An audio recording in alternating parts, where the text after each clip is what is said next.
Narito na naman tayo para sa isang napaka-sweet at nakakakilig na love story nila Kalingap Edu at Ate Viancy. Tulad mo ay aking makilala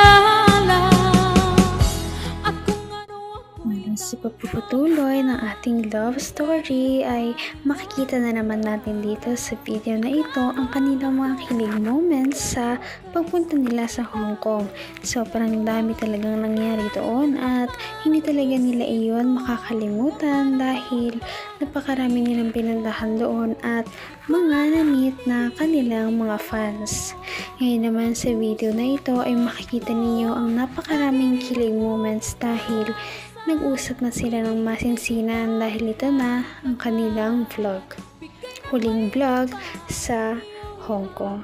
Kaya naman marami silang mga sinabi sa isa't isa, gawa na rin ng kanilang mga naramdaman noong time na yon. Ito na nga at panoorin na natin. ang nais ko lang. Pauwi na tayo. Nice. Enjoy na lang natin itong last day na to. Wala nang ganito sa susunod eh. Ano pa kaya pwedeng natin gawin dito bago umuwi? Uy, ano pala ang prinsipe?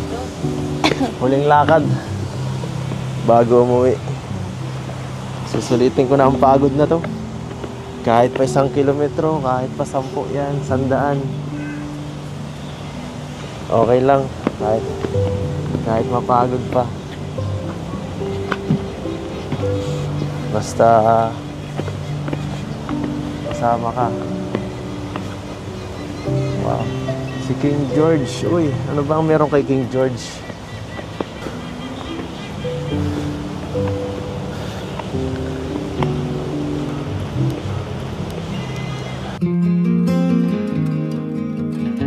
Grabe. Ano? Nandito. Nagkaroon lalo kang gumaganda dito. Gumaganda. Bakit? Wala lang. Gusto lang kitang masolo dito. Bihira. Hindi tayo solo. Ayun oh. Kita mo yan. Kita ko sa likod. Hayaan mo yan si King George. Kung ano ako'y tanggap mo na, hindi ka rin Pinakilig naman talaga ng SC Love Team ang kanilang mga viewers dahil sa kanilang kaswitan. Nagsandal pa si Ate Viancy sa balikat ni Kalingap Edu at nag-holding hands pa talaga sila habang naglalakad. Kaya naman ang lahat ay sobrang kinilig sa panonood. Ano? Nandito. Nagkaroon lalo kang gumaganda dito. Gumaganda. Bakit? Wala lang. Gusto lang kitang masolo dito. Bihira. Hindi tayo solo. Ayun oh. Kita mo yan. Kita ko sa likod. Hayaan mo yan si King George. Ano yan? Support yan sa Hunting Love Team.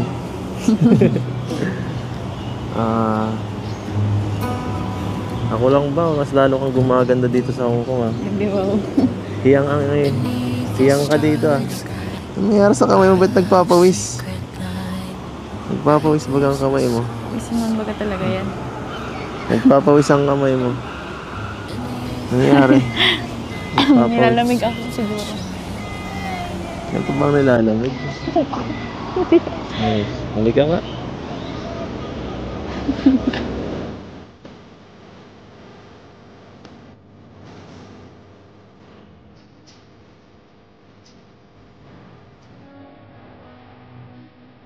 Kapasan ka.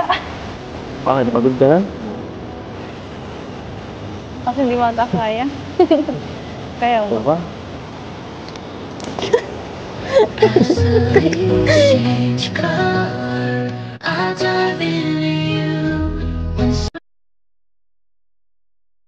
naman ang bawat panaginip ko. Ikaw lang Kahit na nasa ibang bansa silang dalawa ay hindi pa rin nakakalimutan ni Kalingap Edu na bolahin si Ate Fiancy at sabihan ng mga matatamis na salita. Kaya naman hindi maiwasan ni Ate Fiancy na kilikin at kinilig ang lahat noong ipasa ni Kalingap Edu si Ate Fiancy. Kuya Jojo,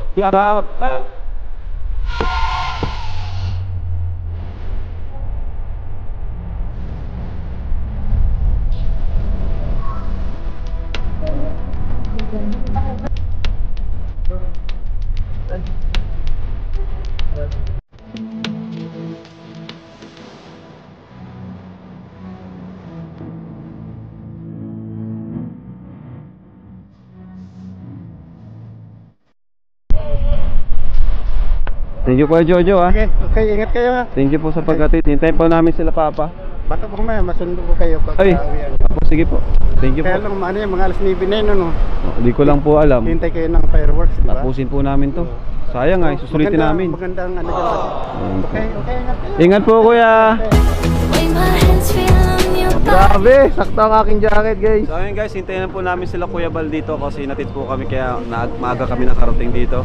Grabe, ang lamig! Mali ang decision ko, hindi ako ng jacket. Sabi nga, mainit na daw. Baka kasama. Mamaya, mas malamig yan kasi mas mahal. Ano naman tayo, mag-prepare ko eh. Pati, lamig. Lamig pa dito. Nabishit ka lang pati. Hanggang wakas ay tayo ng dalawa.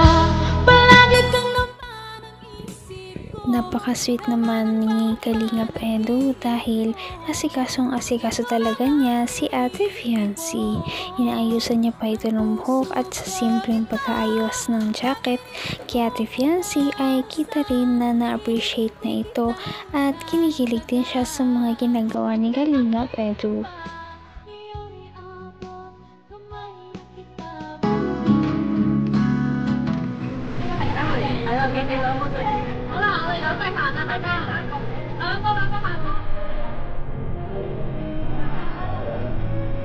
Init ba? Ha? Ano para ano?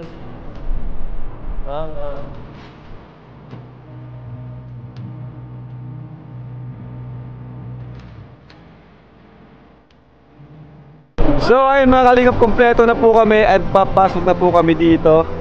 Grabe, excited na po kami lahat. Medyo pricey lang talaga, pero okay lang kasi ang pera naman po ay kaya nating bawiin, ano? Pero itong memories, itong experience po ay mahirap na. Di natin alam kung kailan tayo ulit pupunta dito, no? Kaya yun, sulitin na po natin. Wow! Woo! Thank you guys! Wow! Bye-bye! Yan, dito na tayo! Te, i-compare mo sa dolphin mo.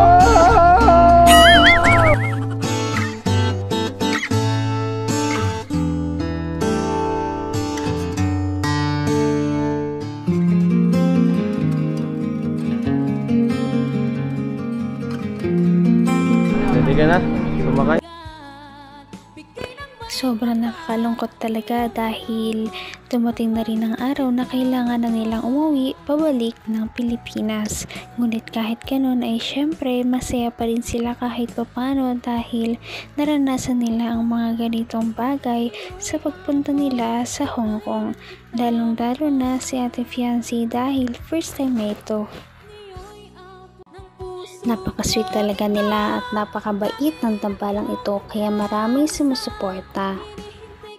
Kaya naman sana ipatuloy natin silang suportahan at mahalin si Fiancy, si Kalingap Edu at ang Kalingap team.